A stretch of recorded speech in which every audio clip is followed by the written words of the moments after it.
Coucou toi, je suis hyper contente de te retrouver dans ce vlog bilan fin de mai, ce petit moment à part que je crée 2 fois tous les mois où on est un peu en mode chippie, en mode confidence, thérapie, bref, tu l'appelles comme tu veux, dans ce lieu qui est très important pour moi parce que c'est ma cuisine, c'est mon bureau, c'est mon lieu de tournage de vidéos, c'est ma salle de sport, bref, en fait, je fais tout ici, ok, d'accord, c'est important, donc c'est pas n'importe quoi, c'est l'Élysée, mais en mieux. Voilà, parce que c'est toi et parce que c'est moi. Donc aujourd'hui, on va faire un petit point sur tout ce qui s'est passé et il s'en est passé des choses. J'ai repris pas mal de choses que j'avais mis de côté. Je teste aussi beaucoup de choses. Enfin bref, je vais tout te raconter. Tout. Installe-toi bien. Tu as juste besoin de l'audio. Donc si tu as envie de faire d'autres choses à côté, franchement, c'est le moment parce qu'à tout moment, comme dans tous les vlogs, il va y avoir une crotte de nez quelque part ou un truc bizarre. Donc moi, ça me rassure de me dire que tu ne regardes pas le vlog, mais que tu l'écoutes juste. Genre vraiment, à tout moment, il se passe un truc. Et au montage, je suis derrière mon écran en train de me dire encore. Enfin bref. Donc je sais pas si tu me suis sur les réseaux sociaux, plus particulièrement Instagram, mais j'essaye de faire un peu plus qu'avant. C'est quelque chose que j'avais mis beaucoup de côté parce que je sais pas, je trouve qu'il y a un petit côté, je sais pas si je suis la seule en vrai, je sais pas si tu ressens ça, mais il y a un truc, quand j'ai découvert TikTok et que je suis retournée sur Insta, il y a un truc qui m'a beaucoup gênée sur Insta, je trouve que les gens sont beaucoup en mode voyeuriste, un peu stalker, tu vois, genre tu partages, tu vas partager des choses et les gens en fait sont là et ils te regardent comme ça. Et il n'y a rien qui se passe. Je ne sais pas si tu vois ce que je veux dire, mais genre, TikTok, tu passes un truc, bah, soit les gens, ça va les intéresser, soit ça va pas les intéresser. Et quand ça les intéresse, il y a un engagement qui se fait, il y a un like, il y a une emote au moins, un petit cœur, du soutien, un commentaire, bref, il y a de l'échange.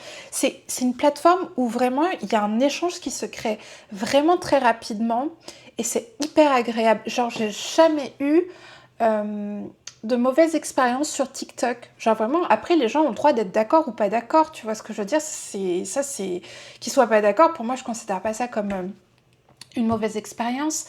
Mais genre, des fois, Insta, tu postes des choses vraiment très engagées et personnelles et les gens, ils sont là, ils sont 340 à regarder ta story. Et c'est, ben, je sais pas, il y a un petit truc qui me dérange, donc je l'avais mis vraiment de côté. Mais maintenant que j'ai remis ma casquette d'auto-entrepreneuse et que je veux faire marcher ma chaîne YouTube et tout, donc voilà, c'est une synergie au final, hein, les réseaux sociaux, tout le monde n'est pas forcément sur YouTube, tout le monde n'est pas forcément sur Insta, donc il faut que j'apprenne un peu à jongler, tu sais, un peu avec tout ça. C'est pas facile parce que je trouve que c'est vraiment un jeu.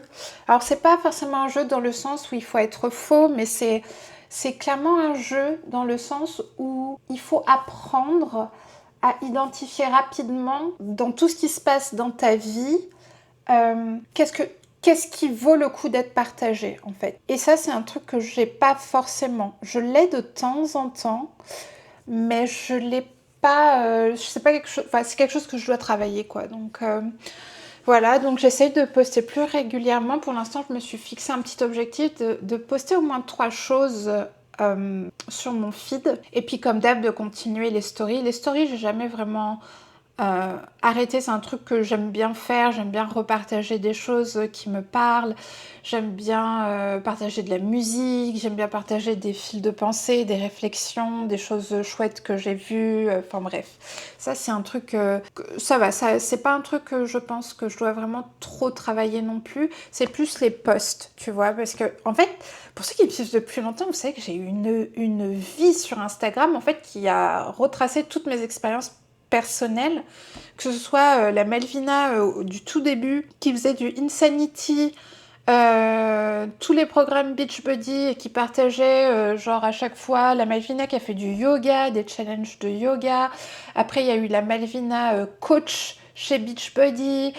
Enfin bref, il y a eu la Malvina très très extrême aussi sur l'alimentation, à porter tout sur son dos en se disant qu'elle allait pouvoir faire tout changer. Et puis t'as la Malvina d'aujourd'hui maintenant qui s'en fout de tout ça, qui a juste envie de partager de la joie, de la bonne humeur, des choses utiles, des réflexions personnelles et qui veut pas forcément changer les gens, mais qui aime échanger avec eux, voir parler d'expérience, parler de tips, de trucs. Enfin, genre, je trouve qu'on a tellement à s'apprendre les uns les autres, et c'est ce pourquoi aujourd'hui je veux utiliser la plateforme. Voilà, c'est plutôt dans cette optique-là. Donc j'ai du travail à faire parce que il faut gérer le mode carousel. Alors, on dit carousel, carrousel, je sais pas. Mais voilà. Les réels, alors ça c'est très gênant encore pour moi, j'ai du mal. Je m'en sers un peu comme TikTok, mais c'est pas vraiment comme ça qu'il faut s'en servir. Mais je m'améliore. Donc si tu vois des trucs gênants sur mon feed, t'inquiète pas, nous sommes en pleine expérimentation, moi et moi-même. Et voilà, ce moment de gênance risque de passer à un moment donné, une fois que j'aurai compris comment faire les choses. Il y a quoi? Les carousels, les stories, les posts, les réels. Il y a tellement de choses différentes sur Insta. Insta, c'est tellement développé le laps de temps où je l'ai laissé de côté que j'ai l'impression de devoir un gros coup de vitesse pour essayer de apprendre, me l'approprier, avoir de l'aisance avec et tout. Enfin bref, Malvina est de retour sur Instagram et compte bien apprendre à gérer tout ça et être beaucoup plus à l'aise avec ces formats-là. Toujours dans la même vibe, j'essaye de maîtriser les formats courts. Les formats courts, c'est ce que j'appelle les réels pour Insta, ce que je viens de te dire, mais aussi les shorts YouTube. Et ça, les shorts YouTube, je t'avoue que c'est compliqué pour moi parce que le but d'un short YouTube, c'est qu'en quelques secondes, tu arrives à donner envie aux personnes d'aller voir la vidéo originelle. Et moi, je suis tellement... Genre, je pense tellement mes vidéos pour que j'ai du plaisir à les voir, ou du moins que je suis satisfaite du rendu, que j'en suis à un point où... Mais toute la vidéo, elle est chouette. En plus, ma vidéo, elle fait que 2 ou 3 minutes. Donc, c'est dur de sélectionner quelques secondes de cette vidéo pour moi, à l'heure actuelle, pour donner envie aux gens. Il va falloir que j'apprenne à le faire parce que ça aussi, ça fait partie des casquettes que je dois avoir pour réussir. Donc, c'est compliqué. C'est fou parce que je pense que pour beaucoup de personnes, c'est très simple, mais je sais pas pourquoi. En fait, j'accorde tellement de valeur à ma vidéo globale que j'ai du mal à me dire bon, ces 30 secondes-là, elles valent plus que tout le reste. Tu vois, mon cerveau, il marche un peu comme ça. Donc, il faut que j'apprenne à gérer ça et à produire aussi un peu plus de réel sur YouTube. Enfin, des shorts, je crois qu'on appelle ça des shorts. Hein. Pour te dire le niveau, alors pour moi, c'est du format court. Parce que je réalise en fait qu'il y a énormément de gens qui utilisent maintenant YouTube sur leur téléphone ou Instagram sur leur téléphone et qui ne regardent que ça. Enfin, il y a des gens qui ne lisent plus les posts. Ils aiment bien les formats courts en fait. Ils passent les réels en boucle comme ça. Et pareil sur YouTube, genre il y a des gens qui ne regardent que les shorts. Et ça, je ne savais pas. Genre vraiment, c'est assez effrayant. La dernière fois, j'ai testé, sur cette chaîne de vlog, tu verras, j'ai posté un short pour tester. Et en moins de 2 minutes, il y avait 300 vues. Il n'y avait pas beaucoup d'interactions. Bon, peut-être que le sujet n'intéressait pas aussi les gens, ça c'est my bad, hein, mais c'est effrayant à quel point ça va vite. C'est vraiment fou. Donc voilà, c'est quelque chose que je dois apprendre. Et sinon, je ne suis pas peu fière de te dire que j'ai enfin réussi à reprendre mes 8 km. Ça m'a pris un peu plus de temps que prévu. J'ai fait pas mal de semaines à 6 km parce qu'à chaque fois je trouvais le moyen de pas les réussir. Donc pour moi, une semaine pas réussie, c'était une semaine à refaire. Donc ça m'a pris 3 semaines avant de réussir à faire 6 km. Pas parce que j'y arrivais pas, mais parce que vers la fin de semaine, je suis toujours en mode « Oh, je suis fatiguée, c'est pas grave, j'ai déjà fait 4 km. » Tu vois ce que je veux dire? Enfin bref, la sédentarité me possède en fin de semaine et ça me demande beaucoup plus d'efforts et des fois, je ne le fais pas. Mais bon, là, je suis enfin arrivée aux 8 km. Donc, la petite dame est fière d'elle. Vous pouvez applaudir. Je m'applaudis, je m'applaudis. Je suis très très fière, je suis très très fière. Et ça fait du bien au moral, ça fait du bien au corps, ça fait du bien aussi parce que avec tout ce que je te dis, tu comprends très vite que mon cerveau c'est un peu un champ de bataille, il y a plein de choses à penser, plein de choses à apprendre, plein de choses à organiser, plein de choses à planifier. Et ça fait bizarre parce que c'est plein de trucs à faire et des fois j'ai du mal à avoir le sens des priorités. Donc avoir ce petit moment de marche, ça me permet d'avoir un petit moment où j'arrive plus ou moins à rien faire parce que j'essaye en fait de faire tout et en fait j'avance rien. Tu vois ce que je veux dire? Je suis un peu comme ça. Donc ça me permet un peu de me canaliser et à la fin de ma marche, je me dis bon ok, on va faire ça. Maintenant là on fait ça. Ça et rien d'autre. D'accord? Et du coup, ça me permet d'avancer un peu mieux. Donc, comme quoi, la santé mentale, encore une fois, c'est game changer, les gars. C'est game changer, les meufs. Vraiment, peu importe ce que c'est pour vous, moi, c'est la marche. La marche, ça me canalise de fou. J'ai l'impression aussi de moins broyer du noir, tu sais, quand je suis face à une tâche où j'ai énormément de difficultés à la réaliser parce que c'est nouveau, parce que j'y comprends rien, parce que ça rend pas ce que je voulais que ça rende. J'ai un peu de tendance à être derrière mon écran et à broyer un peu du noir, à me créer un peu d'anxiété. Et ça, vraiment, ça lisse tout ça. Voilà, parce qu'après, j'ai tellement d'endorphines que je suis en mode, c'est bon, je vais gérer. Et puis, tant pis si c'est pas parfait. Le prochain sera un peu mieux, le prochain d'après sera encore un petit peu mieux, etc. etc. Sinon, j'ai eu le département qui m'a mis en contact avec je sais pas si c'est un organisme, une association, une entreprise, mais bref, c'est un groupe de personnes dont la mission est d'aider les créateurs d'entreprises à développer, ou plutôt à booster leur activité. Donc, ils s'occupent vraiment de gens qui ont des difficultés. À booster leur activité par eux-mêmes. Et j'ai eu un premier contact la semaine dernière, ça s'est hyper bien passé. Mais je t'avoue que j'appréhende un peu, je vais être 100% transparente avec toi. J'appréhende un peu parce que, pas que je sois plus particulière qu'une autre créatrice ou qu'un autre créateur de contenu, mon contenu, je trouve, représente énormément ma personnalité et ça touche énormément de domaines différents. Et je trouve que c'est dur d'aider quelqu'un qui est multipassion comme moi. Tu vois, donc on a surtout parlé de ma chaîne cuisine parce que pour moi c'est mon sujet le plus important de tous à l'heure actuelle et c'est le sujet que je mets le plus en avant aussi professionnellement parlant. Mais tu vois, par exemple, quand je lui ai parlé de mon e-book que je veux sortir sur la santé féminine, elle n'a pas compris. Et si tu es une personne qui me suit depuis longtemps, toi, tu comprendras parce que tu sais que ça fait sens, ça va être vraiment dans la démarche que j'ai eue depuis toujours, en fait, sur les réseaux. Plus le fait que il y a 2-3 personnes aussi qui m'ont conseillé de me lancer sur Twitch et ça c'est vraiment un truc qui m'intéresse de fou, vraiment c'est un truc où j'arrive facilement à me projeter parce qu'en fait c'est parfait pour les gens comme moi qui sont multipassions. Donc moi ce que je pourrais faire c'est faire des live cuisine, faire des live gaming, des live react, je peux aussi en profiter pour faire des lives pendant que je fais mes marches. Bref, c'est parfaitement adapté à tout ce que j'aime en fait parce que tu peux vraiment faire tout et t'exprimer sous plein de formes différentes.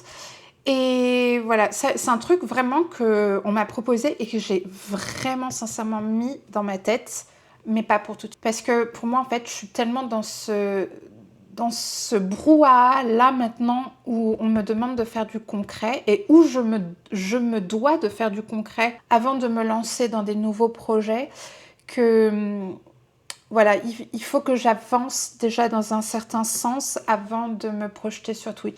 Mais je le ferai, ça c'est promis et je sens que ça va être vraiment vraiment chouette. Parce que je pense qu'il y a des parties de ma personnalité que j'arrive pas à transmettre en faisant de la cuisine ou même en faisant des vlogs. C'est comme si j'avais vraiment cette personnalité qui était très particulière, surtout quand je joue aux jeux vidéo. Mais moi, je suis pas du tout dans la performance et tout, mais je vois des trucs drôles tout le temps. Et j'ai des réactions aussi qui sont extrêmement drôles.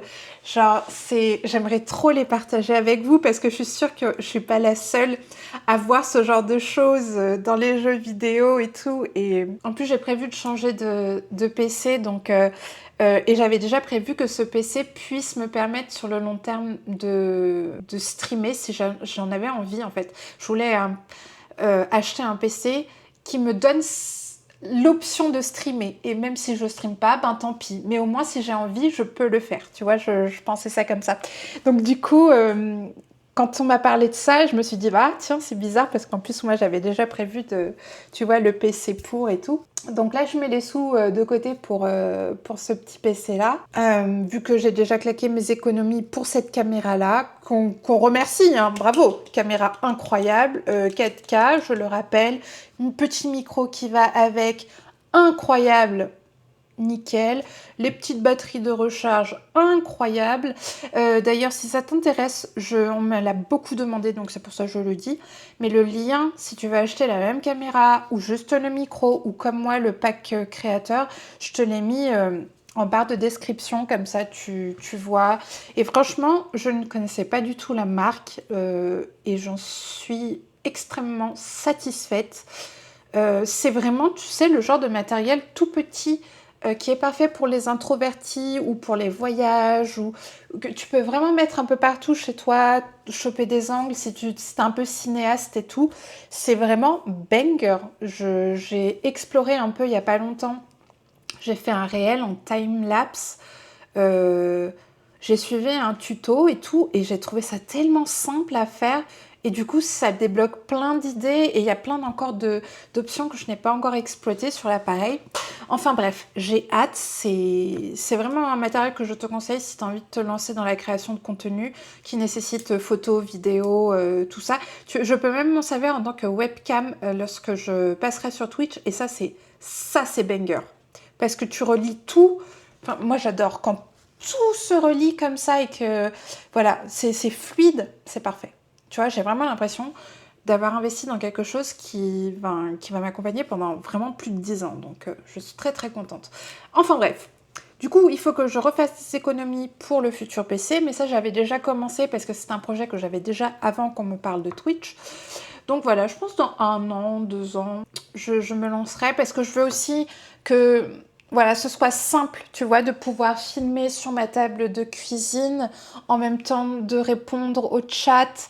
Enfin bref, il faut que tout ça soit pensé correctement pour que je puisse faire quelque chose de chouette, quoi, tu vois, de pas trop, c'est la zone, quoi, tu vois. Sinon, cette femme essaye de vendre un bébé lave-vaisselle. C'est un... Je ne sais pas de te le vendre, mais je vais t'expliquer le concept. On a eu une fuite au niveau du robinet de la cuisine pendant quasi 1 an. Et on a vu moult experts, moult plombiers passer et le problème n'a pas été résolu pendant très longtemps. Donc on avait cette goutte incessante, mais vraiment du goutte à goutte assez vénère dans notre cuisine. Donc moi, j'en pouvais plus. J'ai fini par acheter un mini lave-vaisselle, tu sais, qui n'a pas besoin d'être accordé à l'eau. Il est grand comme ça. Enfin, je sais pas si tu arriveras à le voir. Il est juste à côté du micro-ondes, contre le mur. C'est l'appareil qui est juste derrière là, ici même. Et il est vraiment chouette. C'est un truc que tu n'as pas besoin de brancher à l'eau. En fait, tu le remplis à l'eau avec un petit réservoir, avec un petit pichet. Et donc, l'eau qui coulait, je la récupérais dans mon pichet, je la mettais dedans. Et du coup, je lavais ma vaisselle avec. Je faisais tourner mes petits cycles dedans. Et du coup, tu as un tuyau, tu sais, pour l'eau d'évacuation que je dirigeais vers mon lavabo et ça évacuait l'eau par là et c'était très très chouette. Ça nous a évité d'avoir des factures d'eau indécentes. On a même pu économiser de l'eau pas mal alors qu'on avait cette fuite vraiment horrible. Et on a fini par avoir des plombiers compétents qui sont passés il y a quoi? Il y a 5 mois? Non, en vrai 4 mois même pas. Entre 3 et 4 mois. Donc du coup, on ne l'utilise plus et on a des potes qui, ce week-end, ont un stand sur une big brocante locale où il y a 500 exposants.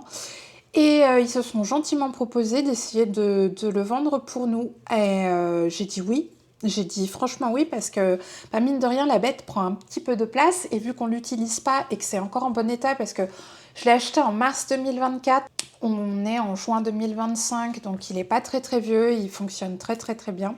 Par contre il est blindé de calcaire à cause de l'eau. Et là, du coup, bah, c'est pas un peu le Bronx derrière moi parce que j'ai sorti un big seau avec du vinaigre, j'ai tout enlevé, j'ai tout foutu dedans. Et une fois que ce sera bien détartré, je vais lancer un cycle full vinaigre et eau chaude pour, voilà, pour bien tout finir. Et si j'arrive à le vendre, entre toi et moi, le monde de la brocante, moi j'ai toujours été en tant qu'acheteuse et j'achète pas beaucoup de choses, tu vois, c'est vraiment des coups de cœur en général. Mais j'aime bien m'y balader et tout, je trouve ça sympa. Mais j'arrive pas à jauger si le prix que j'ai choisi pour vendre ce lave-vaisselle, il est trop haut ou trop bas. En gros, j'ai acheté le truc 250 €. Oui, attention, mais j'étais énervée. J'étais énervée, j'en avais besoin, et il y a de l'eau qui partait en couille et que je ne voulais pas gaspiller. Donc je les ai mis et j'ai été très très contente. Parce qu'on a économisé de l'eau au final, et on nous a même remboursé sur notre facture d'eau alors qu'on avait une fuite abominable. Donc au final, c'était bien joué de ma part. Donc j'ai mis 250 € dans cet appareil neuf, qui est toujours en vente actuellement sur Amazon. Et bon, je prends en compte le fait que il a un an et quelques mois, mais je prends aussi en compte le fait qu'il marche très très bien encore et que ça peut servir dans un camping-car, ça peut servir à n'importe qui, même une personne, même un étudiant dans un studio qui n'a pas le temps ou qui a la flemme de faire la vaisselle. Et du coup, j'avais pensé le vendre entre 90 et 100 €. Et j'arrive pas à me... Je sais pas, t'en penses quoi, toi? J'arrive pas à me dire, est-ce que c'est trop cher? Est-ce que c'est pas assez cher? En même temps, je suis pas trop dans cette mentalité de vouloir le vendre forcément à un prix élevé. Mais j'aimerais qu'en fait, cet achat puisse financer un autre investissement, ce qui est de changer mon bureau actuel. Parce que ce bureau-là, on me l'a offert. Il est très très bien, hein, mais il n'est pas assez long en fait, parce qu'en fait j'ai tellement d'activités différentes à l'heure actuelle que là, tu vois, là derrière toi, il y a ma gourde d'eau, il y a ma caméra, il y a mon trépied, à côté il y a mon tapis de sport, après il y a encore mon tapis de marche, il y a un meuble, enfin bref, c'est le Bronx, c'est vraiment le Bronx. Et je me dis que si j'avais un bureau un peu plus long, je pourrais foutre mon espèce de tiroir à étage en dessous, mettre ma tour PC dessus, du coup me libérer un peu plus de place. Et surtout, c'est un bureau que j'ai repéré assis debout. Donc quand je marche, ça pourrait être pas mal. Et surtout, tu sais, les bureaux de taille normale, j'ai toujours l'impression qu'ils sont un peu plus bas, comme les plans de travail de cuisine. Et je déteste ça, ça me rend un petit peu loco, il faut le dire. Donc voilà, quand tu passes beaucoup de temps, que ce soit à cuisiner ou derrière ton bureau, avoir les choses à la bonne hauteur, comme l'écran, tu sais, avoir bien les yeux en face de l'écran et pas comme ça et avoir la nuque en vrac, c'est hyper important. Pareil pour les accoudoirs de chaises et tout, enfin bref. Je voudrais ça. J'en ai repéré un bureau, si jamais ça t'intéresse, sur le site de la boutique Jysk. Jysk, c'est pas très connu, c'est un genre de Ikea, mais en mieux. Voilà. Je mets ça là si jamais tu veux aller jeter un coup d'œil. Et ils ont des bureaux assis debout, je trouve très très accessibles. Très simple, hein, c'est pas des modèles non plus de luxe, mais qui font très très bien l'affaire pour l'utilité que je veux en avoir. Donc si j'arrive à vendre ça, les amis, je serai mais hyper heureuse en fait. Et pour finir cette vidéo, je vais te parler ici, parce que je n'en ai pas parlé ici, j'en ai parlé un petit peu sur Insta, j'ai fait des sondages sur YouTube et tout, mais j'en ai pas parlé sur ma chaîne secondaire. Courant mois de juin, sur ma chaîne principale Melvie en cuisine, je me suis lancé le challenge de produire 2 vidéos cuisine par semaine au lieu d'une. Et ça, j'en suis pas peu fière, mon ami. Et je sais que je vais y arriver et il faut que j'y arrive. Parce que là, tu vas avoir une exclue. Parce que peut-être que je l'ai annoncé, ce que je viens de te dire, je l'ai dit ailleurs avant ici. Mais là, ici, entre toi et moi, je vais te dire un truc que je n'ai pas dit ailleurs. Et que je ne pense pas que je dirai ailleurs parce que c'est très personnel. Et ça vaut le coup de rester que entre nous pour l'instant. C'est qu'en gros, la vraie raison de ça, c'est que mon objectif final, c'est de réussir à poster entre 3 et 4 vidéos par semaine. Oui, je sais, c'est beaucoup, surtout pour quelqu'un qui part de 1 vidéo par semaine, mais il faut bien commencer quelque part. Donc en gros, le plan, c'est, là c'est bon, les 1 vidéo par semaine, je les gère, il n'y a pas de souci. Donc là, on passe aux 2. Donc là, je l'annonce en tant que challenge pendant tout le mois de juin, mais la réalité de vrai, c'est que passé le mois de juin, je pense continuer clairement, parce que de toute façon, il faut qu'il y ait une forme de progression quelque part. Donc, on passe de 1 à 2, et quand les 2, pour moi, je les sentirai aussi easy que c'est à l'heure actuelle de produire une seule vidéo, je dirais, ok les gars, on part sur 3 vidéos. Et pareil, quand ce sera 3 vidéos, je dirais ok, on part sur 4 vidéos. Et ça, c'est vraiment mon goal ultime. Et je m'en sens les capacités de le faire. C'est juste une histoire d'organisation. Je suis organisation girl en fait. Genre partout autour de moi, partout où je regarde, c'est juste des listes et des trucs. Enfin bref. J'ai des post-it là, j'ai des post-it ici, j'en ai un petit aussi pour les petites idées, genre, bref. C'est juste de l'organisation et je sais que je peux le faire. Mais il faut que j'y aille progressivement. Comme la marche. T'as vu la marche, à un moment donné, c'est parti en cacahuète. J'ai repris 4 km, 6 km, 8 km. Et j'ai réussi. Donc, il n'y a aucune raison que ça ne marche pas pour tout le reste. Je pense très sincèrement qu'avec une discipline douce, je peux y arriver. Parce que j'ai déjà testé les disciplines militaires. Ça marche pas avec moi. Je ne suis pas quelqu'un de militaire. Je suis une femme, donc j'ai pas la même énergie toutes les semaines. J'ai pas la même créativité toutes les semaines. J'ai pas les mêmes besoins toutes les semaines. Donc voilà, il faut que je rende ça digeste et je vais y arriver. 100% je vais y arriver. Il n'y a pas de raison que je n'y arrive pas. Les amis, je pense que j'ai fait le tour de ce mois de mai. J'espère que je vous ai épargné la crotasse de nez. On a le nez propre. Les amis, c'est une victoire. Il y a du progrès même dans ce vlog. Qui l'eût cru? Je pensais vraiment que j'allais pas y arriver. Pour moi, vous êtes les best, vous êtes les OG, ceux qui prennent le temps d'écouter mes vlogs. Vous êtes vraiment les meilleurs. Vous êtes les meilleurs, vous êtes vraiment un soutien émotionnel, vous ne vous en rendez pas compte en fait. C'est beaucoup parce que je me livre beaucoup sur cette chaîne, c'est vraiment ce que je voulais faire. Que je sois dans des moments un peu plus vulnérables, comme des montées en puissance, comme des idées, je dis tout et je veux rester transparente parce que je veux un jour pouvoir regarder ces vlogs et me dire « Ah waouh, je suis partie de tellement loin pour arriver là où je suis aujourd'hui. » Et ça fait du bien. Ça fait du bien de se voir progresser, ça fait du bien de se voir évoluer, même quand c'est pas forcément un progrès concret, mais quand c'est, tu sais, un fil de pensée ou une croyance limitante, ou quoi, ça fait du bien en fait de se voir évoluer et c'est ce que je vous souhaite à tous, de trouver quelque chose qui vous passionne et de vous donner à fond dedans et de prendre soin de vous toujours parce que vous êtes votre priorité. Je le dis à chaque fin de vidéo, mais je le pense sincèrement, c'est un truc que j'ai pris conscience beaucoup trop tard. Donc c'est pour moi la plus belle façon de vous dire que je vous aime, c'est de vous dire de ne pas vous oublier. Vraiment, vous oubliez pas. Comptez pas sur les autres pour prendre soin de vous. Vous êtes votre priorité. Tous les jours, votre to-do list doit commencer par quelque chose pour vous et pas pour les autres. Que ce soit marcher un petit peu, faire du sport, je sais pas, vous chouchouter, prendre soin de vous, prendre un petit déj dans le calme avant que tout le monde se réveille. Que ce soit un exercice de respiration, un peu de méditation, bref, ce qui vous convient. C'est vraiment ce qui vous convient, mais faites tous les jours, la première chose doit être 100% pour vous. Et ça change vraiment tout quand on prend le temps de prendre soin de soi. C'est ce qu'on envoie comme message, c'est j'en vaux la peine aussi en fait. Tous les gens que j'aime, voilà, je m'en occupe tous les jours.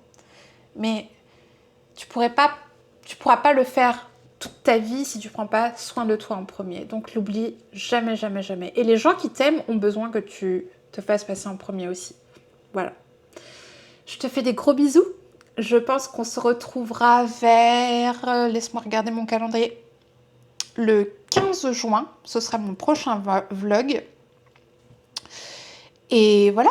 Donc je te fais des gros bisous. Prends soin de toi car tu es ta priorité. Toujours. Bisous.